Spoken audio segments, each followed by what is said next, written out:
చిత్తూరు జిల్లా కార్వేటి నగరం శివారులో ఏఆర్ కానిస్టేబుల్ యుగంధర్ పై వైసీపీ మాజీ సర్పంచ్ ఆదాముతో పాటు మరో ముగ్గురు దాడి చేశారు. కలప అక్రమ రవాణా చేస్తూ ఉంటే ప్రశ్నించాడు యుగంధర్. అందుకే అతనిపై దాడి చేశారని ఆరోపిస్తూ ఉన్నారు బాధిత కానిస్టేబుల్ యుగంధర్.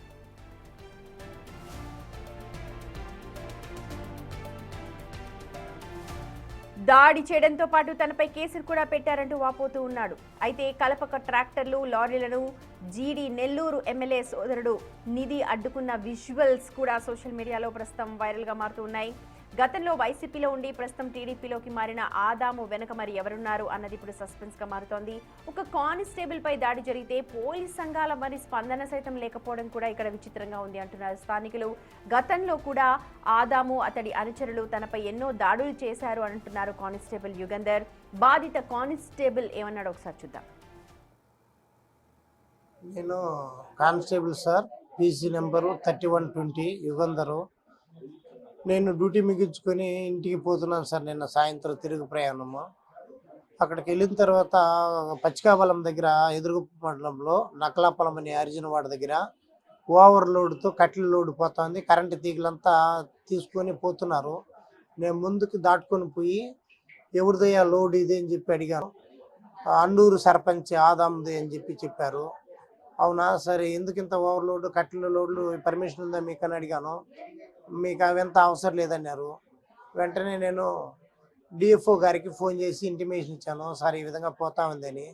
డిఎఫ్ఓ గారు రేంజర్ గారికి చెప్పారు. రేంజర్ గారు నాకు ఫోన్ చేశారు, సార్ నేను ఇక్కడే ఉన్నాను, మీ సిబ్బందితో మీరు వచ్చినారంటే మీకు హ్యాండ్ ఓవర్ చేసి పోతాను సార్ అని. నేను ఈయన రాలేదు. హాఫ్ అన్ అవర్ వరకు వెళ్ళి అడిగాను, నాకు ఆపరేషన్ అయింది, నేను రావట్లేదు, మా సిబ్బంది వస్తారు, ఆళ్ళ మడుగులో ఉన్నారని ఆయన చెప్పాడు. ఈ లోపల ఎదురుగు ఎస్ఐ గారికి కూడా ఇంటిమేషన్ ఇచ్చాను. ఆయన నేను బయట ఉన్నాను, నేను రాలేను అన్నాడు. ఇంకా వెంటనే వాళ్ళ మనుషులు వచ్చి, ఆ కట్టెల లోడ్కి సంబంధించిన మనుషులు వచ్చి, యోనా అనే ఇతను ఆల్రెడీ గతంలో చెన్నైలో కూడా ఒక డాక్టర్ మీద అటాక్ చేసి చంపడానికి ప్రయత్నం చేశాడు. ఆ కేసులంతా కూడా నడుస్తుంది. ఆయన వచ్చి నన్ను అడ్డుకొని నా కాలర్ పట్టుకొని లాగి నన్ను ఇద్దరు ముగ్గురు ద్వారా తోపించి ట్రాక్టర్ అడ్డంగా ఉంటే తీసి ట్రాక్టర్ తీసుకెళ్ళిపోయారు దౌర్జన్యంగా. నేను ఇంకా వాళ్ళు ఎక్కువ మంది ఉన్నారని వదిలేసి వెళ్ళిపోయాను. ఉదయం లేచి మా భార్యని స్కూల్కి, కృష్ణ సముద్రం స్కూల్లో టీచర్గా పనిచేస్తుంది, ఆమె డ్రాప్ చేసి ఇచ్చేదానికి వెళ్ళాను. అక్కడ బాగా cross road, Ammapalli cross road అని, ఇక్కడ జనాలు బాగున్నారు. పోయేటప్పుడు నేను హార్న్ కొట్టుకుంటా వెళ్ళిపోయాను. మా భార్యను వదిలేసి తిరుగు ప్రయాణం వచ్చాను 8 గంటల ప్రాంతంలో. నా మీద ఒక్కసారిగా ఒక 15 మంది దాకా ఉన్నారు. ఒక 5 మంది దాకా వచ్చి నన్ను ఫస్ట్ అన్నూరు సర్పంచ్, వైసీపీ సర్పంచ్ ఆదాము, అతను ప్రవీణ్ అనే అతను అనుచరుడు, ఇద్దరు ముక్కు మీద పొచ్చాడు. ఫస్ట్ ఆదాము ముక్కులో బ్లడ్ పెరుక్కునింది. వెంటనే ఆ ప్రవీణ్ అనే అతను ఎడమ చెవి మీద గుద్దాడు, మళ్ళీ కుడి చెవి మీద గుద్దాడు. ఈ లోపల నేను తేరుకునే లోపల వెనకాల నుంచి ఎవరో బలమైన కర్ర రాడ్ తెలియదు రాయి అనేది కొట్టారు. అక్కడి నుంచి కింద పడిపోయాను. కిందకు పడిపోయిన తర్వాత నా మీద కూర్చొని రొమ్ముల మీద పిడిగుద్దులు గుద్దుతూ, నిన్ను చంపుతానరా, నువ్వు నా లోడునే పట్టిస్తావా, నువ్వు ఫారెస్ట్ వాళ్ళకే చెప్తావా, నిన్ను ఎవడు కాపాడుతాడో చూస్తాను, నేను అంతూ చూస్తానని చెప్పి చేశాడు. ఇతను గతంలో మా అన్న కూతురు విఆర్ఓగా ఉన్నింది ఆ అన్నూరు పంచాయతీకి. ఆ అమ్మాయిని చాలా ఇబ్బందులు పెట్టాడు డిప్యూటీ సీఎం నారాయణ స్వామితో కలుసుకొని. గత ప్రభుత్వంలో అతను మన ఇప్పుడు ప్రజెంట్ ఉన్న మంత్రి గారు, హోంమంత్రి గారు అనిత మేడంను కూడా ఎట్లా నోటికి వచ్చినట్లు చెప్పులతో కొడతానని దుర్భాషలాడిన వీడియోలు కూడా నా దగ్గర ఉన్నాయి.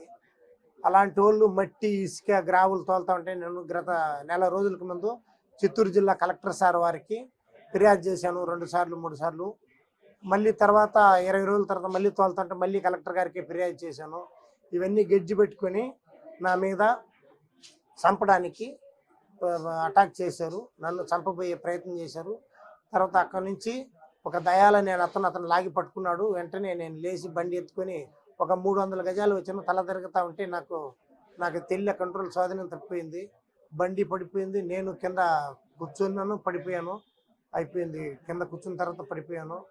తర్వాత నాకేం తెలియదు. మా భార్య టీచరు, ఆమెకి ఎవరు ఇంటిమేషన్ ఇచ్చారు ఫోన్ ద్వారా. ఆమె వచ్చేసి డైల్ ఓవర్ 100కి 108కి ఫోన్ చేసి పిలిపించి నన్ను హాస్పిటల్ అడ్మిట్ చేశారు. నా పరిస్థితి బాగలేదు. కానిస్టేబుల్గా యూనిఫామ్ సర్వీసులో నేను నిజాయితీగా ఉన్న కానిస్టేబుల్ని చంపడానికి ప్రయత్నం చేశారు అవినీతి పరులు. అక్రమాలకి వాళ్ళకి అడ్డుకట్ట వేస్తున్నానని వాళ్ళు నా మీద దాడి చేశారు.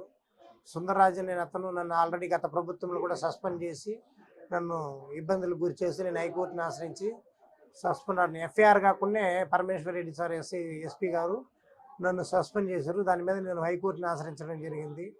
అప్పుడు నాకు హైకోర్టు ఫేవర్గా తీర్పు ఇచ్చింది. దాని ప్రకారం ఉద్యోగం చేసుకుంటున్నా.